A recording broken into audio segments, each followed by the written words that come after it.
All right. Well, hello, and welcome everyone to our BG5 Live. Today is September 3rd, 2019. This is episode number 22. And today we're going to take a look at the power of will to deliver fairness. That's what we're going to be taking a look at today. Now, before we get started, we want to say hello and check in with our panel, see how everyone's doing, and welcome once again to everyone who is live here in our BG5 Zoom room. If you guys have any feedback, if you want to contribute, if you have any questions, please feel free to raise your hand, and Natalie's going to be managing our Zoom room. And if you are visiting us via Facebook Live, Lavina is going to be monitoring our Facebook Live. So if you have any questions, again, please feel free to type in. So let's check in with our panel. Oh, and also if you're listening to this via recording, please feel free to write in the comments if you have questions or anything that you would like to add. So let's check in with our panel. So Chris, let's start with Chris. Welcome back from vacation. Great to have you back. Yeah, thank you. It's great to be back. Welcome, everyone. Glad you're here. Wonderful. Great to have you here. And Lavina, welcome. Hey, everyone. Nice to be here. So glad you could join us. Great to have you here. And Natalie. Yay. Happy to be here and happy to see you all. Wonderful. Yay. All right. Well, let's jump in and get started. Before we get started, though, I do want to just give you a quick reminder that we did just get up the calendar. And again, we have some amazing free courses that are coming up this week and next week, as well as the following week. So we have a lot of stuff going on this September. So please check out the calendar so you can easily find also the past BG5 live events. So if you can't attend live and you're listening via the recording, this is where you can go to find the past BG5 live. And this is also where you can find all of the free events as well as our ongoing courses. Any of the free events will be highlighted in blue. So you can see in this image here, we have several things going on this September. So encourage you to check it out and sign up to experience our classes, our first class, Lavina and Natalie's and Chris's first class for free, and you'll be able to find them on the calendar. You can just go to our website at bg5businessinstitute.com/courses, and that's where you'll be able to find everything. So I thought we would start off by saying Happy Labor Day. So yesterday was Labor Day, and I was giggling to myself as I was looking and preparing for today's BG5 Live, because if we take a look at what Trait 40 is all about, which is what we're going to be taking a look at today, Trait 40 is the love of work. Trait 40 is deliverance. And so it seemed quite appropriate. Here in the United States, we celebrated Labor Day, and it is really celebrating, it's celebrating workers, and it's celebrating, in essence, the love of work. So I found that it was really appropriate that that Labor Day happened to fall, during that Trait 40 of deliverance. So let's talk about and let's kind of explore what this Trait 40 of deliverance, this love of work, is all about. And then we will start and jump into the discussion. So again, Trait 40 is about deliverance. This is the power of will to deliver. So you can see this is connected directly to willpower. And so this is the point of transition between struggle and liberation. This is also about aloneness. So this is one of the traits of aloneness. It's interesting. I'm going to talk about this in a little bit, but it's also part of the era of planning that we happen to be in right now. In a sense, working alone for the good of the whole. Again, working alone for the good of the whole. Again, this is the love of work. And this is the survival of the community that's dependent upon a sustained and strong will. So this is what Trait 40 is all about. So I'd like to pause here and just kind of get a sense of sort of what's there for each of you on the panel. And again, any of you in our BG5 Live, you're welcome to chime in. And also, if you have any questions as we go through on Facebook Live. So Chris, why don't we start with you? Yeah, I have the 40 in my design in an undefined willpower function. And I do love work. I really love my work. And it's interesting because while, some might say, well, I really identify with my work and it brings me great joy. And so when I'm, as a builder, when I'm doing what I love, loving what I do, and I'm loving the work that I do, it does feel like a huge part of who I am. And and it's so interesting because this one, I can't wait to talk about it more. I won't go into the shadows of it, but I just think it's that struggle and liberation. I kind of was chuckling inwardly because I was like, oh yeah, I get that. Well, actually, I'd like to hear a little bit more about it right now, if you don't mind. Sure. So for me, Deliverance, right? There are times when if I enter into an experience correctly, and I will deliver, I will do it, I will go for it, I will make it happen. And even if it means that I'm on my 10th wind, I will make it happen. And the problem with that is that I can get really depleted very quickly. And so it's really that shadow of it. And now since I've been working with BG5 and this information around work and my design, my career design, I can see the pattern more clearly. But it really, just that it's fun. It's fun for me to feel at the end of the day that I did something, that I delivered something. And I really do love to work alone. Like I like to just put my head down and kind of do my own thing. So yeah. Yeah. And you bring up an important point as well. This is one of the ways that the willpower works. The willpower works in kind of like the heart, kind of in a pulse in a way where it's like really working really, really hard and then resting. Working really hard and resting. And the resting is just as important.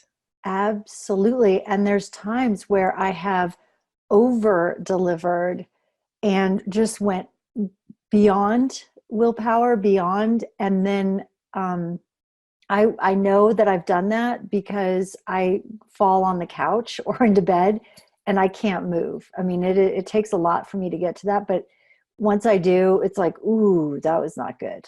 That was over deliver because I love what I do.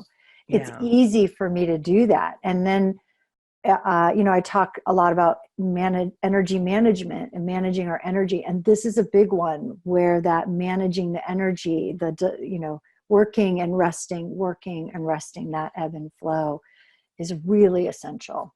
Yeah, exactly. Anything, Natalie or Lavina, that you would like to add?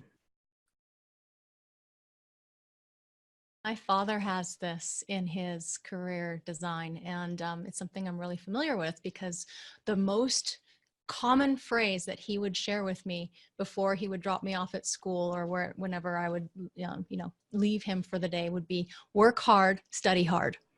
This is his unconscious core essence and grounding and balance. And so that was my conditioning. Work hard, study hard, be able to deliver on your promises. And I find it really fascinating that I happen to marry somebody who has this, and my ex-husband had this. And so my recognition of this is what you just said, how it wants to deliver on its promises. It works really hard. It loves to work.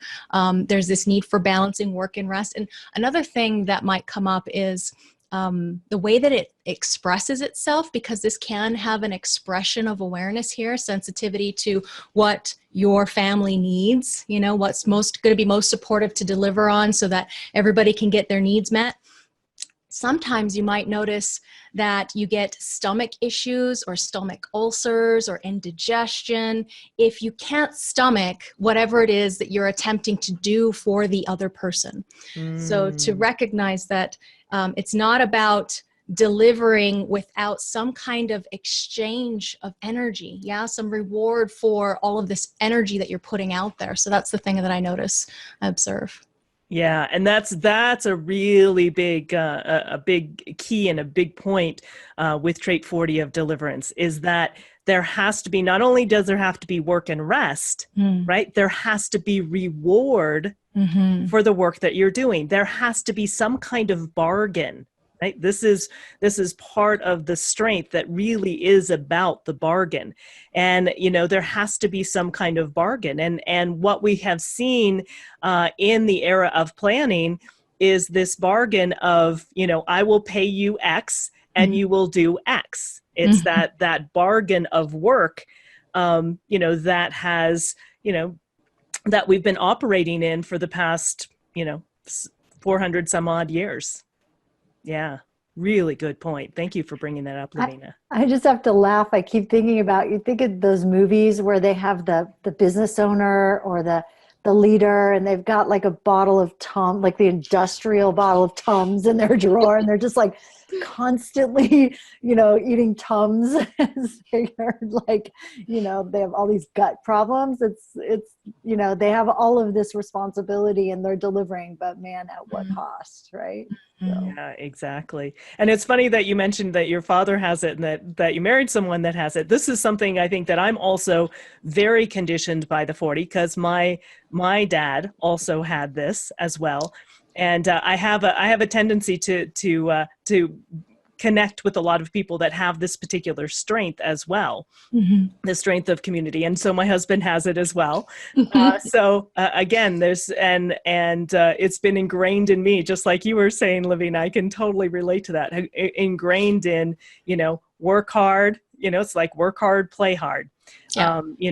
But it's, making sure you're fulfilling on your commitments, doing what you're supposed to do, what you got a B, why didn't you get an A? You need to work harder. Yeah. Exactly. How about for you, Natalie? Yeah, I'm just amazed with what Lavina and Chris could share, and I actually have the other side of it, the 37. Yeah, it's, the thing is, for me, sometimes it's hard to just focus in on, although I have focus in on something, because you are the whole of it, right? So with my life work of individualism, I totally can feel, working alone for the good of the whole, but also needing your time for yourself. This is in the what's it called again? The human experiential way. This is where we get to be an individual into the group, whereas you're kind of getting, it's kind of the bridge towards individualism, and it's the mystical way. Oh, the mystical way, that's it. Yeah. So probably that's something also what you share in just a bit. But anyway, so I have the other side of it, which is not so much of the working part, but the community part, like getting everybody in and on the water cooler and having what is it again? All the food and the socialness of the bargain side of it, right? So if we do all that work, so what's the reward for it, right? So that's more my part of it. Yeah, exactly. This is a very interesting trait also when we take a look at it from the OC16 perspective. Yeah, exactly. In the OC16 perspective, and for those of you who are not familiar, when I say OC16, what is that? That is about large business. It's about large groups. It's about large organizations.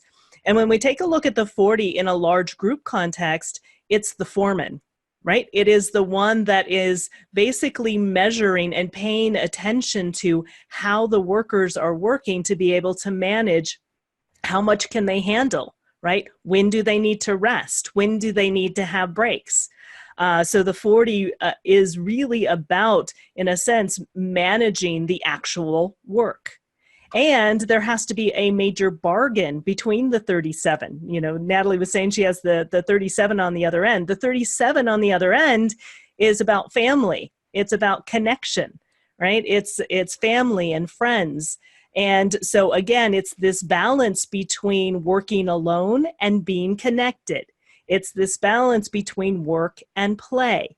And with that, there's a bargain there. You know, there's a bargain of, you know, how much vacation do I get? You know, there's a bargain of how much socializing do I have to do, you know, within the organization, etc. So there's multiple layers of the bargain that exist here. I think it's cool too when you were talking about that bargain. Like, I remember working in a large organization at the University of Washington and we'd have these team meetings. And I was like, okay, can we stop processing everything, please? And I don't care if we all get together for, you know, like cake and ice cream. Let's just get it done. You know, like I was the opposite of Natalie. I was like, okay, yeah, let's, you know, move it along here, people. I was like, let's get back to work, you know? And it's so funny to like think about that. And we really need, you know, it's fun. It's cool. We need both. Neither one is better than the other, but they balance each other out, and it's all necessary when we look at the whole synthesis of the design, especially in large and even smaller organizations. Yeah, exactly. And so you can see that there can be a tension point here, right? There can be a tension between, you know, Chris that's like, okay, let's get to work. Yeah. And Natalie that's like, oh, let's all get together and dance.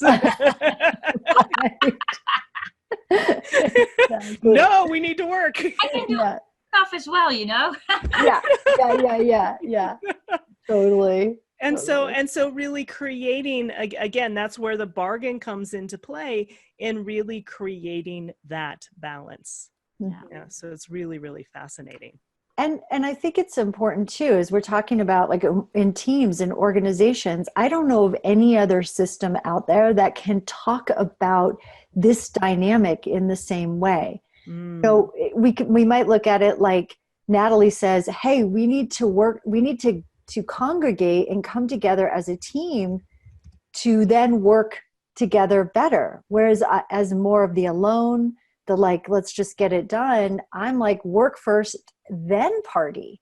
And neither one is bad, but they're, or, you know, neither one's right and neither one's wrong. They're just different perspectives. And when we can map that and see where those tension points are, I mean, this is just one of many within the design, but when we can see that, we can actually start to look at, oh, this is why we are having interpersonal issues, or this is why we're having team dynamic issues, because people have a different perspective. They're bringing a different energy to the playing field, you know? Yep. Exactly. And like Chris was saying, I don't know any other system who could actually look at an individual and say, hey, did you know that this is you? This is what you're good for. This is what you're designed to do. And hey, did you know that you're the one that fair and balanced bargains is really important, and that you can see the perspectives of how to negotiate fair and balanced bargains? That's one of the things that my ex-husband really liked, who had this strength, is being able to negotiate and having win-wins all around. Like, that's just a hallmark of this particular strength. And so where else are you going to go where you can actually see, yeah, this is right for me, this is what I do? And some people will resonate with it, and some people will go, no, I'm not really sure. It depends on their conditioning, the configuration of everything else within the whole. Like Natalie was saying, we're not pieces, we're a totality. But this really is a profound recognition of how we're designed to operate. Yeah. Particular pieces, this is part of the global conditioning pattern, we could say, of what's happening right now. And it's a significant key to what makes us human, because it's one of the most common strengths that we have. Yeah, exactly.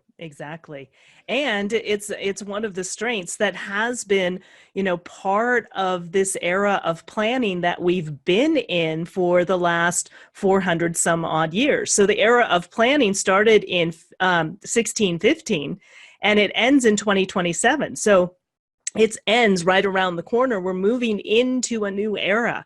We're moving into the era of the individual, starting in 2027. I forgot to change this again, but it's less than 9 years, right?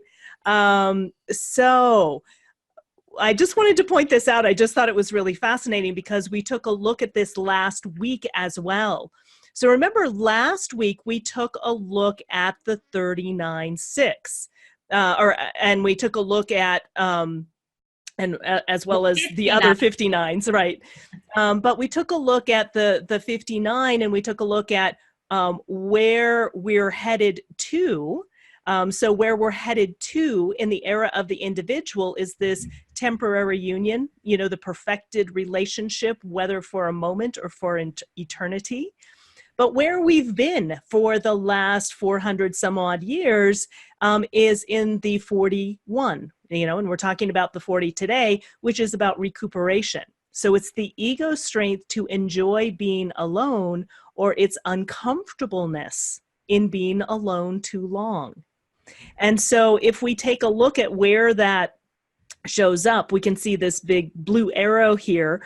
And it's part of the temple, the temple being the love of the body. And so it has been, in a sense, aloneness. So think about, do you feel alone when you're in a crowd? Do you feel alone even if you're connected with people? Think about Facebook and social media. Right? A lot of people, put things out there that, they're having all this great time and everything, but they still feel alone. So we can still feel alone even when we're around or with people. That's just how it's been for, like I said, the last 400 some odd years. What we're moving into, like we talked about last week, is this ability to connect with others at a deeper level. Again, that perfected relationship, whether it be, for a moment or for eternity. So I just thought, just tying it into what we talked about last week. Last week, we talked about where we're headed to. This week, we're talking about where we currently are. So it's just an interesting way to take a look at how times are changing, how things are shifting.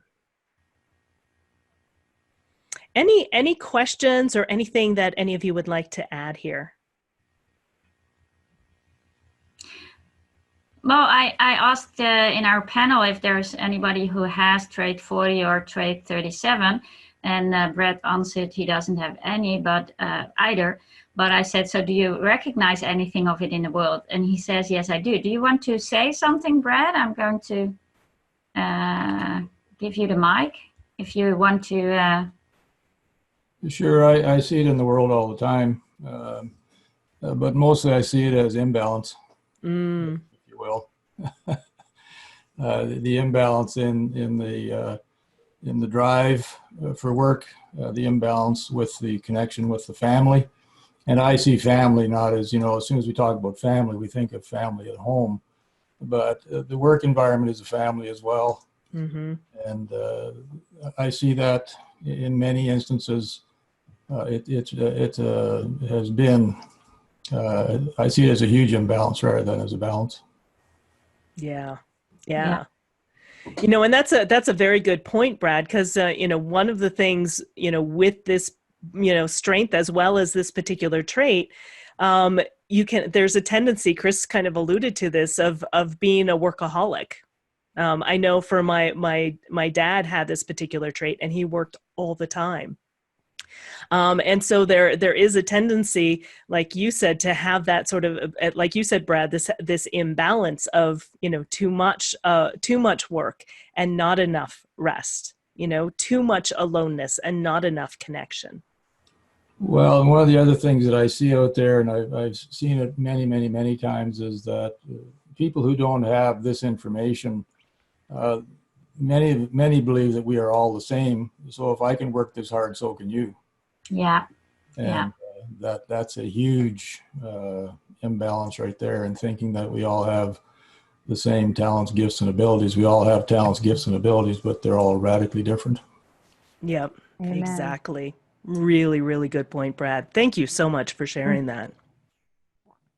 Yeah, that's such a great point, Brad. A couple of them, and that workaholism and that like just go, go, go. And I think that's also going back to, so that for me, it's an unconscious trait in an undefined function. So double shadowed and distraction. And before I knew how this worked, I was, it was like, oh yes, I can do that. Yes, I can do that. Yes, I could do that. And I was saying yes to all these things. And the feeling, this is how I know for anybody out there who has the 40, if you feel like you're on a freight train and you can't jump off, that is the feeling of you've said too many things and you can't quit, because the deliverance is like, oh no, I said I would do it. And at what cost? And I will do it. And that is, it can very easily go into, from love of work. It started out as love and into something that is a much a bigger imbalance or deeper shadow, just like you were pointing to, Brad. Mm-hmm. Yeah, exactly. I'm laughing that you're saying this, Chris. I don't know if you guys can hear in my voice. It's a little rough. I got a little sick, and that's exactly why. I was trying to do something that I had a very clear no to do. But I had to prove myself, and, it's the love of work, and I committed to it. And, so I was trying to push through it, and I was staying up really, really late. I wasn't sleeping. It was keeping me up, because I couldn't get it done. I couldn't figure it out. And this is the result on the other side. Yeah. So even as much, if somebody tells you that they're living perfectly according to their design every single day, they're lying to you. Yeah. You're always going to run into these roadblocks. If they say they're following their decision making 100% of the time, it's not possible. I mean, as long as I've been studying this, I still run into things and I don't realize it until I go, oh, big lesson there. Hello. Yeah. And it's interesting, where this happened is when trait 40 came into play. Mm-hmm. Oh yeah. So I'm just laughing and going, oh my goodness. And this is the result. If you don't rest enough on the other side, you may end up getting sick. Mm-hmm. Today it's quality 6, so you learned a lesson. But Lavina also, you remembered something, I see. Well, it kind of fits in with what you're saying here, Karen, and it's this aspect is about the love of work, but it's also a personal love trait. So it's about earning love through providing for other people. So if you have this as an activation, is something that's within your genetic potential, this is how you prove your love, is by providing for, filling the stomach of the other person. My dad would be one of those people that was always making sure that I had enough. Do you have enough? Do you need school clothes? Do you need, money for whatever? Let me give you some money. So until I got really successful on my own, he was always trying to give me money. Earning love. Yeah. And in return, they get their affection. We're affectionate towards them because they've delivered something to us. It's that bargain again. Yeah, exactly. I'm giggling because my dad is the exact same way. Yeah. Mm-hmm. Mm-hmm.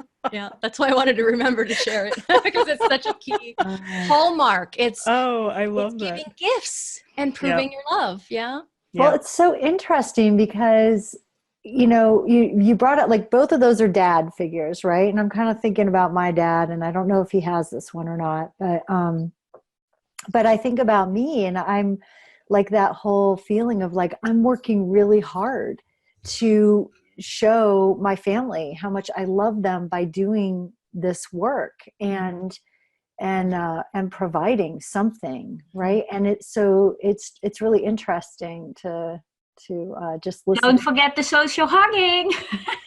Affection, hugging. My daughter has this 37 in unusualness. She gives unusually strong hugs. Like she'll want to break your ribs with her hugs. Yeah, both my kids have the 37. So it is. And they're both like that. They're very much like, they'll look at me. My son is 15 and he's now taller than me, and he'll stop me and he'll go, Mom, that's unstressnecessary. Oh, I know, isn't that cute? He always makes up all these great words. He's like, that's unstressnecessary. You need a hug. And I'm just like, get out of my way. I'm still working, And he's like, stop. So he's like, calm down. I'm like, okay. Oh, wow. Okay. And he'll just give me a hug. And I'm like, Sounds okay. like my daughter. I want to see your son's chart now. I know, right? It's hilarious. Awesome. They're so smart. They're so wise, aren't they? Mm-hmm. Wow. Yeah. Wow. I love that. Yeah. That unstressnecessary, though, he just Stressnecessary. I have to remember that. That's such a great word. Mm-hmm. Mm-hmm. Yeah, cute. Wow. Wow. Yeah, and as Natalie was saying, we're now at the kind of end, if you will, of trait 40. We're taking a look at we're currently in quality 6. Now, the name of it sounds pretty awful. It's decapitation, but this is really about fairness, right? Fairness and reason are the key. And again, what we talked about earlier is that it is about the bargain. It is about things being fair. And if things are not, and you were talking about being fair and balanced, Chris, and if things are not fair and if things are not balanced, right? Off with her head. Decapitation, right? So, when we take a look at 6 is the leader, it's the role model, it's, being able to see the big picture perspective. And so let's take a look at this a little bit. So this is the necessary destruction of inferior forces in the position of power before liberation can take place. Right, we were taking a look at in the first slide that balance between now I forgot the wording of it. On the other side of liberation, why am I forgetting it? The point of transition, between struggle and liberation, right? So we're taking a look at that necessary destruction of inferior forces in a position of power before liberation can take place, right? This is the willpower. And if you take a look at ultimately what is the expression of willpower, willpower is has the only expression of the tribe, right? In the 2146 of management. And so the bargain has to be fair. So the elevation of this is the power and authority of the ego to eject individuals in legitimate defense of the group. So if they don't fit in, right, they need to go away, right, if they're not fitting into the whole. The authority coupled with the I knew I was going to not say the That's a tough one. I can't even that word. Yeah. To remove from power those which deserve such drastic treatment. You think, oh, wow, that's the elevation. And then we have the challenge. This is the distortion of the ego through power and authority. This is exemplified by the terror of the French Revolution, where the idea of who was deserving of punishment was cruelly extended to an entire class. And so, again, it's one of those that is kind of like, whoa, how do you work with it? How do you deal with this? If this is, a part of your design, what is this all about? And again, it sounds very awful, but, at the same time, there is a purpose and a reason to it. And ultimately it comes down to, are things fair, right? It's not fair if you punish an entire class of people simply because,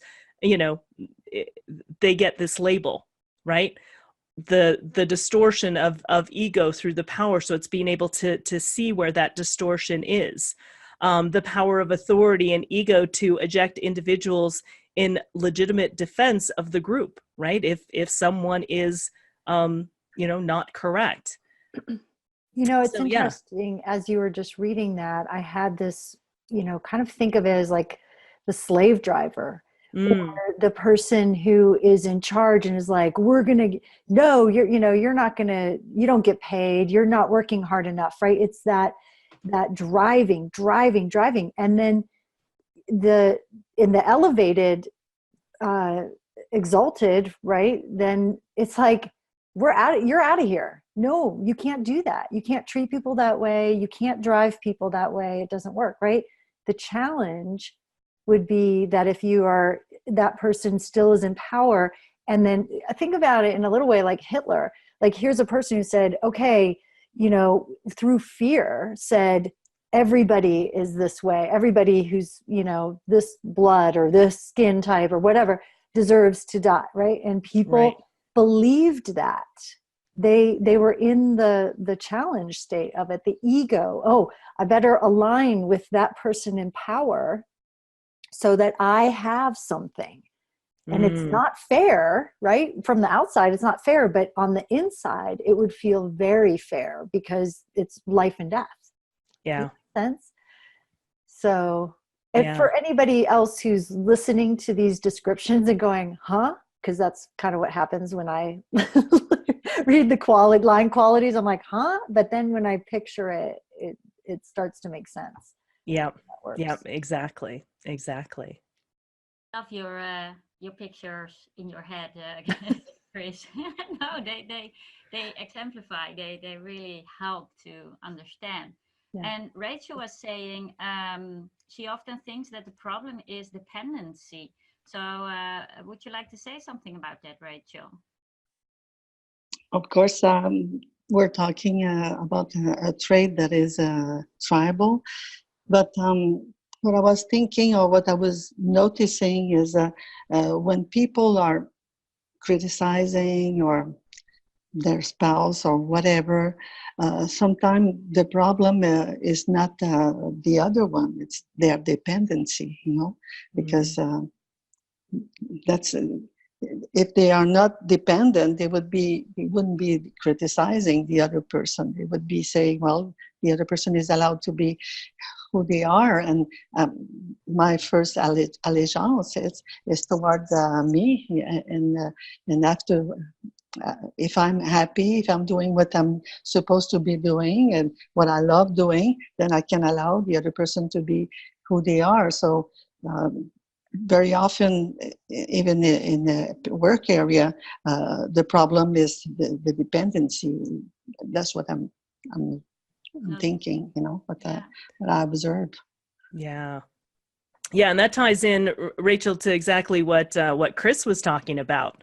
Where does the fairness come from? And and so instead of decapitation, maybe take a look at this. That's why I put fair here, because it really is ultimately what is fair, what is balanced, what applies to everything. And I think this is a big. I don't like getting into politics because it's but this is part of the problem of what's happening with politics right now, is that people are labeling one group of people this way or one group of people the other way, right? And it becomes unfair because you get grouped into whatever group it happens to be, and then you're labeled it regardless of of what your own personal views are. If you associate with a certain group or whatever it happens to be, you then get labeled, and it's not fair. There's one set of rules for one side and another set of rules for another side, and it's not fair. So this is like getting rid of that which is not fair.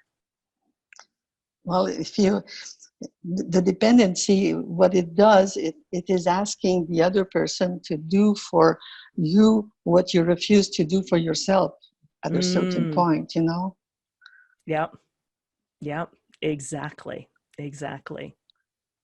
Yeah, really good point. And this is one of the things that Ra talked a lot about as we shift from this era of planning and we shift into the era of the individual.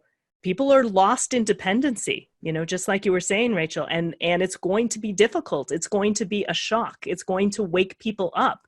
If you have been lost in dependency, and many of us have been lost in dependency. Yeah, it's forcing us to become responsible. Exactly. Exactly. Because in the era of the individual, it, in a sense, it doesn't tolerate that same kind of dependency. You have to operate independent. You can't necessarily, depend on the tribe in the way that we have in the past. And if we take a look at, quote unquote, what the tribe represents in our modern era, take a look at large corporations, large businesses, large institutions, large governments. It's been able to be sustained under this era of planning, but in the era of individualism and the individual, these larger organizations are not going to, they'll probably go by the way of the dinosaur, if you will. They're not going to be able to maintain at how large they are, because remember, we're moving into a more intimate connection. So really, the era of the individual is also the era of the entrepreneur, right? And really, in a sense, being an employee is almost, at this point, almost equivalent in some respects to being a slave, as Chris was talking about earlier, right? And what is it if we, regardless if you're quote unquote an employee or not, that you are, you have your own business and you're, providing that skill for the company that you're working with. It's a whole different mindset than being an employee, where with what Rachel was saying, then you're dependent on them for insurance, you're dependent on them for the paycheck, you're dependent on them for your social life, you're dependent on, and so if you get fired, if you get laid off, it's a major deal, because you can get really lost in that dependency. And so we're being forced to be more of an individual. Yeah. We're going to love that. Yeah. So, and I think, I think that's one of the things that's brilliant about this information, is it really, shines to what are your individual strengths, what are your individual traits, what are you brilliant at, so you can really fulfill on that. So one last piece we wanted to take a look at. So we were thinking, why don't we just take a look at famous people that are born on this date, and we can kind of get a sense for what this trait is all about. So as we were looking through, here we have Charlie Sheen. And so he is, this is his core essence. So this is part of his life work. So his life work is migration. It's to move or migrate, and wanting to bring progress, development, and change to the next community or valley. So he's been in several movies. And what's very interesting, if you take a look at the character that he plays in the movies, you can actually see how it's reflected in his life work. I recently saw, I think it was Major League. I was going to try to watch Wall Street before today, but I didn't get a chance to do that. But I recently watched Major League, and in Major League, he was the juvenile delinquent, on the team. And so always like not quite fitting in, not quite not quite with everyone else, and you can see in his personal life, he's made headlines, including reports of, alcohol and drug abuse, marital problems, as well as allegations of domestic violence. He was in 2.5 Men in the TV show, and in that show, he was always kind of the drunk womanizer, that was kind of his character. And, but on the other side, he does a lot of activism and charity work. He spoke out about AIDS and AIDS prevention, or spoke out for AIDS prevention, I should say, when he was diagnosed as HIV positive, and when he disclosed that, it did a lot for awareness. He donates to multiple charities. He's against vaccinations, and he's an outspoken advocate for the 9/11 truth movement as well. So it's kind of interesting seeing, kind of how he's labeled kind of as a sort of, in a sense, sort of an outcast, if you will, or the juvenile delinquent, or, because he can start to see what, like what's not right, what's not fair. Right. And so in standing up, in a sense, in what's not fair, can often get quote unquote decapitated, right? Seen as a delinquent, seen as, having problems, or end up having problems. So just kind of interesting to see. So kind of watch when you take a look at one of the things I find fascinating, especially in taking a look at the career designs of actors and actresses. You can see how the roles that they play often show up in exactly what their design is all about. Yeah. Anything, Lavina, that you would like to add? Yeah, as you were speaking, a couple more things came to mind about this strength. So in our educational process, we learn that this strength has an expression. It's part of a stream of awareness. And when you were saying about the allegations of domestic violence, I remembered to my childhood where my dad was very explosively angry at times. Look at how hard I work for you. Come home and the house is a mess and everything's a disaster. And then boom, we'd have an explosion. He also had 35 and 45, not 12 like Charlie Sheen. But what I wanted to say is I imagine at this state of his life, he might have mellowed out a bit because this is an emotional ego. This is somebody who has this fire inside and it tends to mellow out over some years. So it would be interesting to know what he's like now, because as a 6 at this level, he might have had so much experience. There's a need for him to have, he's just like my dad, where there's a harmonic life work where the public role needs to have some kind of level of harmony. And when things are off kilter, when you're feeling bitterly unrecognized for the value that you bring, there can be this emotional upset that colors the way that you see, the way that you frame things, and the way that you express yourself with this strength. So of the stream of sensitivity, which is 1949, 37, 40, this one right here can have some eruptions when they get triggered. So that's another thing to understand about his design and this strength in general. Yeah. And oftentimes you'll find, you will, if it is your life work, you will have this particular strength of community. This 3740. So if it is part of your life work, because they're in opposition, if you will, and because they're in opposition, you'll find them together, right? So if it's part of your life work, you'll find that there's both. And I love that you pointed that out, because this is the wave here. Excuse me, hold on. The wave here, as Lavina was mentioning, is one that ratchets up, and explodes. And it can leave collateral damage in the explosion. And what's interesting is once it explodes, then they reset and everything's okay, but there's collateral damage. Everybody else around them is upset. And so it can be very difficult.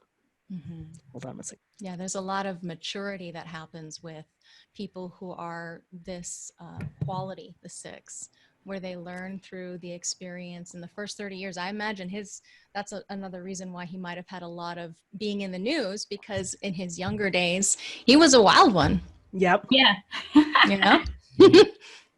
Exactly. And that's whenever we're taking a look at the 6 quality, in your younger years, it's more like the 3, trial and error. It's really difficult. It's really hard.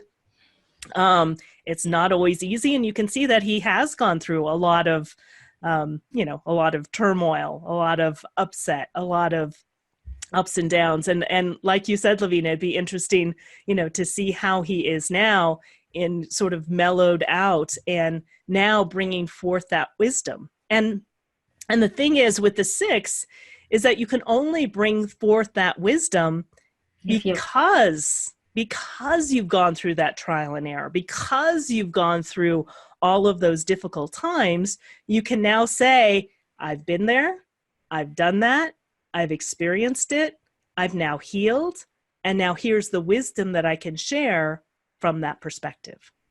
Well, the good news is we don't have news. So he's probably better. He's probably doing better, right? Right. Exactly. Yeah. Exactly. Interesting. Wonderful.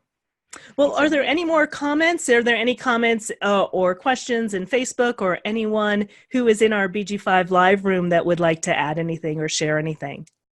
And if you want to, you can raise your hand and we can give you the mic. And for now we don't, but and in the Facebook, Lavina?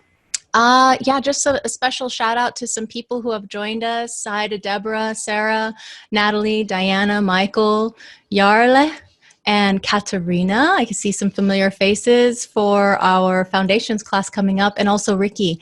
And Ricky is saying, wow, thank you. I'm a 6 as well, and always took the harder road when I was younger. Yeah, it's something that people can really resonate to. And Sarah's saying, thank you for this conversation. Thank you. Big shout out to everyone on Facebook. Thanks for joining us. Yeah, awesome. Awesome. Awesome. All right. Well, let's wrap up for today. Again, if you are new to BG5, if you're new to human design and want to learn more, you can get a free report on our website, bg5businessinstitute.com. And again, if you do /courses, you can get to our calendar.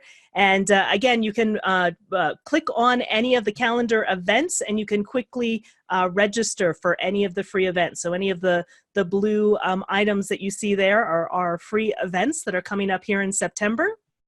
And some of the free events that are happening this week, both Natalie and Lavina are doing sort of an introduction, if you will, to the BG5 foundation course.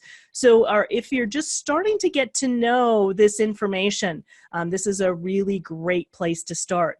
And even if you've studied human design, for example, for a long time, you can see that we have a different approach when we take a look at BG5. And so you may want to check that out. So both on Natalie's going to, I'll let Natalie and Lavina just speak a little bit about what you're going to be talking about this week, and then what's going to be available next week. Yeah, so this week on Thursday, 5:30 a.m. Sorry, it's very early for the guys on the west side of the US, but for the rest of the world, actually, that's why we did it also to have a normal time for Asian people, for instance, on the Eastern Hemisphere, sorry. Yeah, so this Thursday we will talk about how to unwind your monkey mind. Because it can get wind up very easily with our shadows and distractions, and that's what I'll talk about a little bit.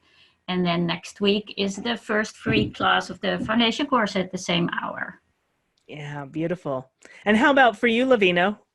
So on Friday, we're going to be doing a free open house, basic type overview, and I'm open to Q&A. So that's what we're going to be taking a look at on Friday. And then the following week, same thing as Natalie. It's going to be the first class. I'm open to Q&A as well. The foundation. Yeah.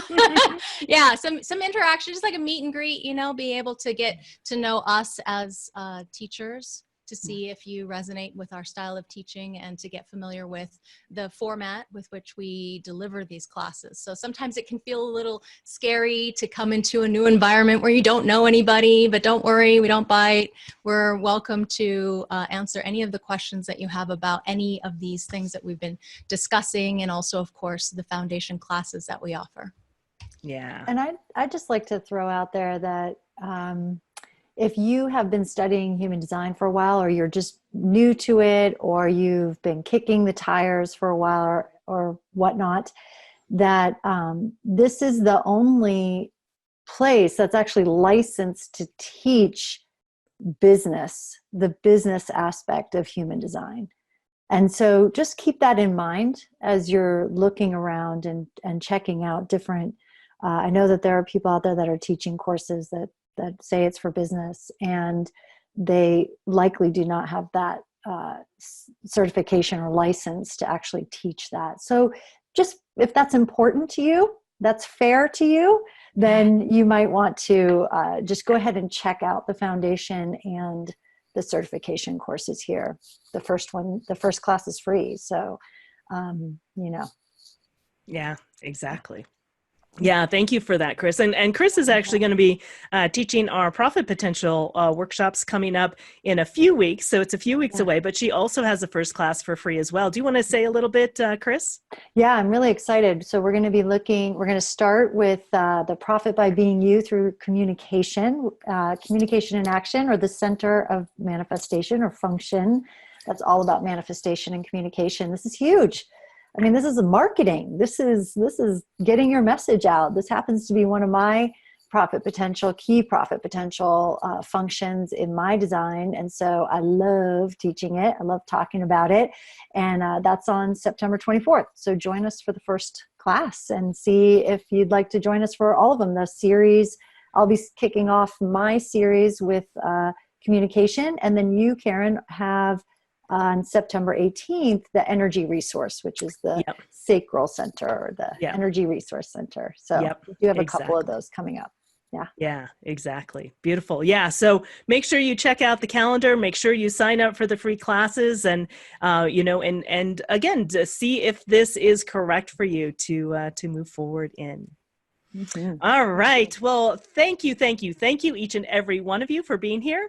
And let's just wrap it up very quickly by any last words or anything for people to consider or look at or think about this week, or specifically around trait 40. Lavina. I have something. Yeah. Oh my God. So if you're one of those people that likes to follow on social media and just observe the conversations, I don't necessarily participate unless somebody tags me, but oh my God, this week, if you look back at this week, have you noticed how people are either complaining or like, that's not fair and how come, and just kind of this arguing of that's right versus wrong, good versus bad, they owe us this or not. Like, that's the thematic that I've been noticing. And so I just wanted to share that you could go and look at if you haven't had a chance to catch up. I kind of last week took a break and then came back this week and went, whoa, where did all this come from? And it's this energy. So it's just something to notice in the news, people, wanting to deliver on promises, or, you gotta promise, you gotta prove, work hard and all this stuff. Just watch for it, because it's so fascinating to see it show up actually in life. I'm giggling because I've been seeing that in emails too, like, oh, well, this isn't fair. Oh my gosh, that is funny. Very interesting. How about for you, Natalie? Well, I just want to ask for some compassion, as we saw Charlie Sheen. So people might have their life in a certain way, which is good for them and tough, but turns out to be wisdom for all of us. So well said. Thank you for that. For me, I know you didn't, you're going to call on me. So I just jumped right in to deliver. Please. Anyway, if you have this trait, or just notice yourself affected and impacted by this energy on a more personal level, is how can you find some balance between work and rest this week? Right now, like, really look at that and see, are you entering into a work cycle or into some sort of a work agreement or doing something, and then do you have some built-in rest on the tail end of that, and just are you balancing that out and not trying to prove too much or over deliver, and just notice if that's a pattern for you. It happens to be a huge pattern for a lot of my clients. No wonder on my fractal. But yeah, so we can talk a lot about that with that. So watch that this week. Yeah. And for me, I was going to echo exactly what Chris said. That balance, that bargain, even with yourself, to not overwork. Especially with yourself. Yeah. I have a tendency to do that myself. And like I said, I've ended up getting sick these last few days because of it. Mm-hmm. And so really being gentle with yourself, just like what Natalie was saying, and compassion, having compassion for people who may be struggling, but struggling is also part of their life work, right? Yeah. Because especially if you happen to have a 6 as part of your public role, as part of your profile. Because, sort of pain and suffering and struggling through it and trial and error is part of what gives you the wisdom on the other side, and you wouldn't be able to get to that wisdom without having to go through, the trials, the tribulations, the upset, the struggle. And so I'm really, really happy that you brought that up as well, Natalie, that compassion, that we can't judge someone for that, again, having compassion and understanding that it may be a part of their journey, and it's going to be an important part for their journey, just like Natalie said, so that on the other side, there's the wisdom, there's the brilliance that they all bring to the table. And that's part of what, what's encapsulated when we're taking a look at quality 6 is ultimately becoming the role model, ultimately having all of these experiences that they can ultimately then share their wisdom. Amen. Amen. Wonderful. All right, everyone. Have a fabulous, fabulous week, and look forward to seeing you next week. Make sure you sign up for all of our free classes. Again, you'll love them, and we will see you soon. See you next week. Bye, everyone. Bye. Bye-bye.